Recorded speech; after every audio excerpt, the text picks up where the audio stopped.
আলাইকুম ওয়া রাহমাতুল্লাহ। হাদিস অস্বীকারী আহলে কোরআন, লেখক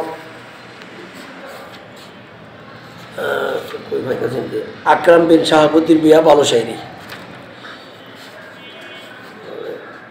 আপনি যখন গ্রন্থটি খুলে ফেলেছেন তাহলে জানতে চলেছেন নিত্য নতুন কিছু বিষয়। সামনে এমন কিছু বিষয়ের আলোচনা আসবে যা আমি, আপনি কিংবা আমাদের বাপদাদার 14 গোষ্ঠীর কেউই শুনেননি। হয়তো সত্যি বলছি, পড়লেই অবাক হবেন। বিশ্বাস রাখতে পারেন, যারা নতুন নতুন বিষয় পড়তে এবং জানতে ইচ্ছুক তাদের জন্য রয়েছে জানার এবং নিজেকে সমৃদ্ধ করার খোরাক। আর অপেক্ষায় রাখছি না, এবার তবে মূল আলোচনা যাওয়া যাক। উদ্দেশ্য, ইতিহাস ও পরিচিতি। নবীজি সাল্লাল্লাহু আলাইহি সাল্লাম হাদিস লিপিবদ্ধ করতে নিষেধ করেছেন কি কওলে রসুল নাকি কলা রসুল্লাহ? বিদায় হজ্জের ভাষণ নিয়ে মিথ্যাচার। নবীজির সকল কথাই কি ওহী নয়? পর্দা ও বোরখা কি কোরআনে আছে?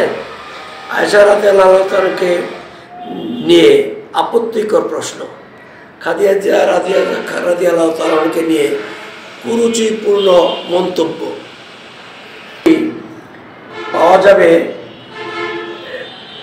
ঢাকা বাংলা বাজার, বইটি পাওয়া যাবে ঢাকা বাংলা বাজার, মাধবদী এবং মাধবদী লাইব্রেরিতেও পাওয়া যায়। অসুন্দর হলো না?